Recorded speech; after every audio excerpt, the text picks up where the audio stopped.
Hello friend, আমি প্রতিমা আজকে তোমাদের সামনে নিয়ে এসেছি আলু পটল ডাঁটা দিয়ে নিরামিষ একটি পদ। আলু পটল ডাঁটা দিয়ে সুন্দর একটি ঝোল তোমাদের সামনে করে দেখাবো। নিরামিষের দিনে যখন প্রতিদিন ডাল খেতে ভালো লাগে না, তখন এইভাবে তোমরা কিন্তু আলু পটল ডাঁটা দিয়ে আর বেগুন দিয়ে সুন্দর একটি ঝোল করে নিতে পারো, যা কিন্তু বাড়িতে যতজন থাকবে প্রত্যেকে খেয়ে তৃপ্তি পাবে। তো আমি এইভাবে ডাঁটা আলু লম্বা লম্বা করে কেটে নিয়েছি, তার সাথে নিয়েছি একটি টমেটো। মশলা হিসাবে আমি নিয়েছি এখানে জিরে, আদা আর লঙ্কা, সেগুলোকে ভালো করে পেস্ট করে নিলাম। আমি বেশ পরিমাণ তেল নিয়ে নিলাম, প্রথমে একটু বেশি করেই নিয়েছি, কারণ সবজিগুলো আমি সব একে একে এই তেলের মধ্যে ভেজে নেব। প্রথমে সেই তেলের মধ্যে দিয়ে দিলাম আলু, তার মধ্যে একটুখানি লবণ ছড়িয়ে দেব, তারপরে আলুটাকে সুন্দর করে লালচে করে কড়া করে ভেজে তুলব। তো আলুটা এভাবে আমি ভেজে নিলাম। ভাজার পর আলুগুলোকে আমি প্রত্যেকটা কিন্তু সুন্দর করে তুলে নেব। সেই তেলের মধ্যে আমি নিয়ে নিলাম পটল। এবার পটলগুলোকে কিন্তু সুন্দর করে ভেজে নেব। আর ছাঁকা তেলে ভাজলে কিন্তু ভাজতে ভাজতেই সবজিগুলো কিন্তু সেদ্ধ হয়ে যায়। তো একটু বেশি পরিমাণ তেল নিলে সেই তেলেই কিন্তু সবগুলো সবজি একে একে আমরা ভেজে নিতে পারি। তো এইভাবে পটলগুলোকেও কিন্তু আমি ভালো করে ভেজে নিলাম। আর বেশিক্ষণ সময়ও লাগে না, একটু গ্যাসের ফ্লেমটা বাড়িয়ে দিয়ে তারপরে পটলগুলোকে আমি সুন্দর করে এভাবে ভেজে নিলাম। পটলগুলো ভেজে তুলেছি, এবার ডাঁটাটা ভেজে নেব। দিয়ে দিলাম সেই তেলের মধ্যেই ডাঁটা। আমি কিন্তু আর পর থেকে কোনো তেল দেব না, সেই তেলের মধ্যে একে একে সবজিগুলো একে একে আমি ভেজে তুলব। ডাঁটাটাও লালচে করে ভেজে নিলাম। এবার বেগুনটাও দিয়ে দিলাম সেই তেলের মধ্যে। বেগুনটা একটু ভালো করে এপিট ওপিট লালচে করে ভেজে নেব। তো দেখতেই পাচ্ছ যে বেগুনটা আমি সুন্দর করে ভেজে নিয়েছি। এইবার আমি কড়াইয়ের মধ্যে আর কোনো তেল দেব না। অবশিষ্ট যে তেলটি ছিল, মোটামুটি 1 টেবিল চামচ পরিমাণ তেল আছে, সেই তেলের মধ্যে একটা শুকনো লঙ্কা আর একটা তেজপাতা আমি ফাটিয়ে দিয়ে দিলাম। তার মধ্যে আমি দিয়ে দেবো একটুখানি পাঁচফোড়ন। তো আমি এখানে 1 চামচ পরিমাণ পাঁচফোড়ন দিয়ে দিলাম। পাঁচফোড়নের ক্লিপটা আমার দেখানো হলো না, কারণ সেটা আমার কীভাবে একটু হারিয়ে গেছে। তো আমি পাঁচফোড়ন দিয়েছি। তারপরে ফোড়নটা কিন্তু একটু লালচে করে প্রথমে ভেজে নিতে হবে। আর এই ঝোলে বা আলু পটলের এই রসাতে একটু পাঁচফোড়ন দিলে কিন্তু বেশি টেস্টি হয়। এবার আমি মশলা দিয়ে দিলাম। আমি এখানে মশলা কিন্তু পেস্ট করে নিয়েছি।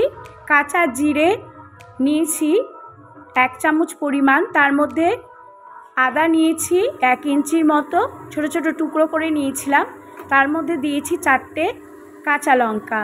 সমস্ত কিছু দিয়ে দিলাম। তারপরে দিয়ে দেবো পরিমাণ মতো লবণ। এবার দিয়ে দেবো কালারের জন্য হলুদ 1 চামচ। সেগুলো দিয়ে খুব ভালো করে কিন্তু কষিয়ে নিতে হবে। এবার আমি তার মধ্যে দিয়ে দেব একটুখানি চিনি। তো আমি এখানে ছোট চামচের 1 চামচ পরিমাণ, 1 চামচেরও কম সামান্য একটু চিনি দেব টেস্টের ব্যালেন্সের জন্য। তো এইভাবে নিরামিষ দিনে যদি এই রান্না করা যায় ভীষণই ভালো লাগে। আর কয়েকদিন থেকে আমার অনুষ্ঠান বাড়ি ছিল, তাছাড়া বাড়িতেও পুজো টুজো ছিল, একটু রিচ খাওয়া দাওয়া হয়েছে, যার জন্য বাড়িতে সকলেই বলল যে হালকা একটু রান্না কিছু করো। তো আমি ভাবলাম এইভাবে যদি একটা সবজি দিয়ে রান্না করা, একটাই রান্না হয় যার মধ্যে নানান রকম সবজি দেব, তাহলে কিন্তু খেতেও ভালো লাগবে আর নানান রকম রান্না করতেও হবে না। তো এবার আমি নিয়ে নিলাম একটা টমেটো পিস করে। টমেটো দিয়ে ভালো করে মশলাটা কষে নিতে হবে। মশলাটা কষতে কষতে কিন্তু টমেটোটা আমার একেবারে সেদ্ধ হয়ে গেছে, দেখতেই পাচ্ছ। এবার সবজিগুলো আমি প্রত্যেকটাই কিন্তু এর মধ্যে ঢেলে দেব। তো সবজিগুলো আমি এর মধ্যে দিয়ে দিলাম, দিয়ে খুব ভালো করে আবারও একটুখানি কষিয়ে নিতে হবে। আর বন্ধুরা, এইভাবে যদি সবজিগুলো তোমরা প্রথমে একটু ভালো করে ভেজে নাও, তাহলে কিন্তু দেখবে ভাজতে ভাজতেই সবজিগুলো একেবারে সেদ্ধ হয়ে যাচ্ছে। তো সবজিগুলো আমার সেদ্ধ হয়ে গেল, এবার কষাও হয়ে গেল খুব ভালো করে। এবার কিন্তু দিয়ে দেবো পরিমাণ মতো জল। তো সবজিগুলো আমার মশলার সাথে খুব ভালো করে কষিয়ে নিয়েছি। এবার তোমরা যতটা ঝোল খেতে চাও সেই হিসাবে কিন্তু সেই সবজির মধ্যে জল দেবে।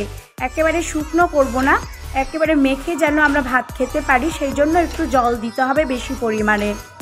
তো আমি এখানে জল দিয়ে দিলাম।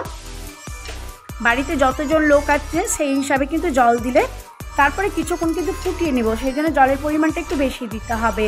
জল দিয়ে এবার গ্যাসের ফ্লেমটা একেবারে কমিয়ে ঢাকা দিয়ে দিলাম। 3-4 মিনিট খুব ভালো করে ঢাকা দিয়ে সেগুলোকে একটু সেদ্ধ করে নিতে হবে। তো আমার এই সবজিটা আমার দেখো রান্না প্রায় হয়ে এসেছে। আলুটা আমার সেদ্ধ হয়েছে কিনা দেখে নেব। আলু সেদ্ধ হলে কিন্তু সব সবজি আমার সেদ্ধ হয়ে যাবে। তো আলুটা আমি দেখে নিলাম, আলুটা আমার খুব ভালো মতো সেদ্ধ হয়ে গেছে।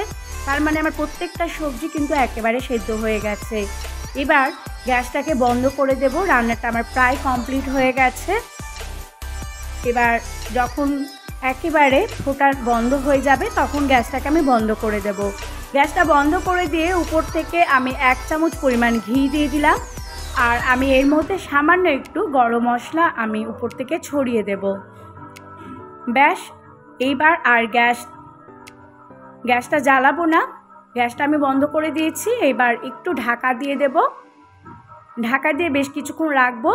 তারপরে দেখতেই পাচ্ছ যে আমার আলু ডাঁটা বেগুনের এই ঝোলটা কতটা সুন্দর হয়েছে। এভাবে তোমরা ভাত দিয়ে খেয়ে দেখবে কতটা ভালো লাগে।